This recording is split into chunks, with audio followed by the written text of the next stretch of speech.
Kereta cepat Jakarta-Bandung ini menandai modernisasi transportasi massal kita yang efisien, yang ramah lingkungan, dan terintegrasi dengan moda transportasi lainnya, maupun terintegrasi dengan TOD, Transit Oriented Development. Dan proyek kereta cepat ini merupakan hal baru bagi kita. MRT juga hal baru bagi kita, LRT juga hal baru bagi kita, kereta cepat juga hal baru bagi kita. Baru teknologinya, baru kecepatannya, dan juga konstruksinya. Baru juga model pembiayaannya. Semuanya serba baru. Dan kita tidak boleh takut belajar dan mencoba hal-hal yang baru. Dan dalam proses itu bisa muncul hal-hal yang tidak terduga.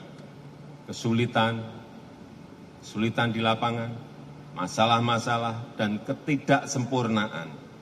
Pengalaman itu mahal, namun sangat berharga, dan kita tidak perlu takut, karena jika kita konsisten, kesalahan itu akan semakin sedikit.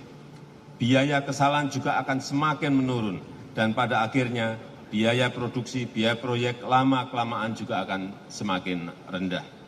Karena itu saya pesan agar kita semuanya tidak alergi terhadap kritik, dan tetap semangat untuk belajar. Karena pengalaman kita membangun infrastruktur, baik jalan tol, pelabuhan, bandara, bendungan, transportasi, telah memberikan pengalaman dan bekal kita untuk menghasilkan hasil-hasil yang lebih baik di masa depan.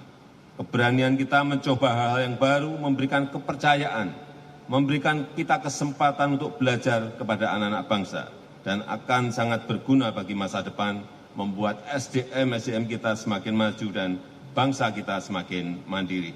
Saya rasa itu yang ingin saya sampaikan, dan dengan mengucap Bismillahirrahmanirrahim, kereta cepat Jakarta-Bandung, WUS, saya nyatakan dioperasikan.